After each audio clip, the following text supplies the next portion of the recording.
आइए बच्चों, राजनीति विज्ञान के कक्षा 12वीं के अध्याय 6 से ही हम जानेंगे। अगला टॉपिक है पर्यावरण विश्व की साझी संपदा परंतु अलग अलग जिम्मेदारियां।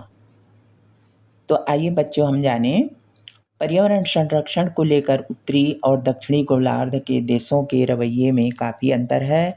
उत्तर के विकसित देश पर्यावरण के मसले पर उसी रूप में चर्चा करना चाहते हैं जिस दशा में पर्यावरण आज मौजूद है।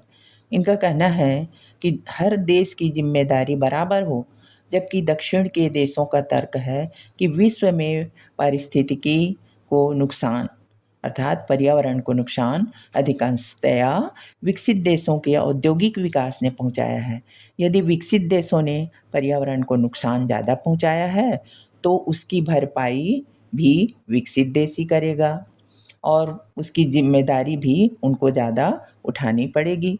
यह किसी हद तक सही भी है, क्योंकि विकसित देश अपना पूर्ण औद्योगिक विकास कर चुके हैं, जबकि विकासशील देश औद्योगिकरण की प्रक्रिया से गुजर रहे हैं। 1992 में हुए पृथ्वी सम्मेलन में विकासशील देशों के इस तर्क को मान लिया गया है और इसे साझी परंतु अलग अलग जिम्मेदारियों का सिद्धांत कहा गया।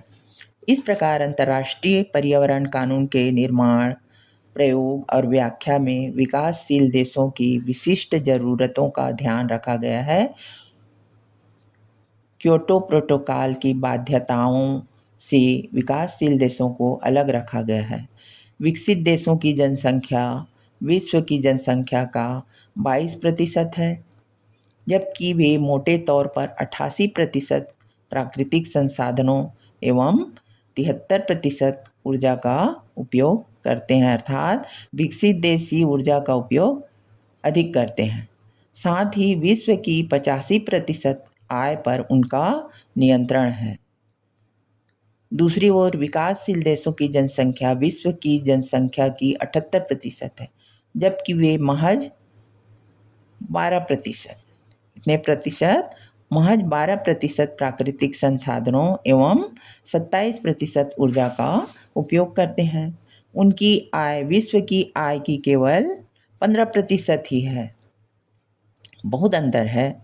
इन सभी आंकड़ों से स्पष्ट हो जाता है कि विकसित देश कम जनसंख्या होने के बावजूद प्राकृतिक संसाधनों का अधिक उपयोग कर अधिक प्रदूषण फैला रहे हैं। इसलिए उत्सर्जन कम करने की जिम्मेदारी भी उन्हें ही उठानी चाहिए। कोपनहेगन एक स्थान है। विकसित एवं विकासशील देशों में टकराव इन्हीं जिम्मेदारियों को लेकर था। धन्यवाद।